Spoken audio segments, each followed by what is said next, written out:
नमस्कार मंडळी. जुना बैलपोळा मैदानाचा फायनल फेरा मित्रांनो अंधार झाल्यामुळे काल झाला नव्हता. आज मित्रांनो तो फायनल फेरा होणार आहे.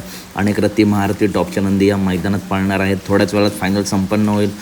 मित्रांनो गाड्या बहुतेक जवळजवळ सर्व गाड्या आल्या आहेत. सँडीदादा यादव आणि मैदान रिपोर्टर तुषारदा आहेत. त्यांचं लाईव्ह चालू आहे. त्याच्यावरती आलेले नंदी बघू शकता फायनलसाठी पात्र आहेत. परंतु मित्रांनो एक टॉप गाडी आज या फायनल फेऱ्यामध्ये पळणार नाही. आत्ताच अपडेट आली आहे. ती नक्की कोणती गाडी? तर मित्रांनो समोरच बघताय घोटकरांचं रॉकेट, घोटकरांचा सर्जा आणि भुंगाडॉन. तर 10वरती मित्रांनो ही गाडी लागली होती, परंतु काही कारणास्तव अशी अपडेट आली आहे की ही जोडी आज फायनलला पाळणार नाही. काल या जोडीने मित्रांनो चांगलंच मैदान गाजवलं. कडेने सेमीपास केला होता. त्याच्यानंतर मधून गटसुद्धा कडेनेच काढला होता. परंतु आज ही गाडी पाळणार नाही. तर अपडेट आवडल्यास नक्की व्हिडिओ लाईक करा, चॅनलला सबस्क्राईब करा, कारण अशाच महत्त्वपूर्ण टॉप अपडेट नेहमी आपल्या चॅनलवरती असतात. चला तर भेटूया पुढच्या व्हिडिओमध्ये. बैलगाडी क्षेत्रातील अशाच अपडेटसाठी व्हिडिओ लाईक करा, चॅनलला सबस्क्राईब करा आणि व्हिडिओ जास्तीत जास्त शेअर करा. धन्यवाद मित्रांनो.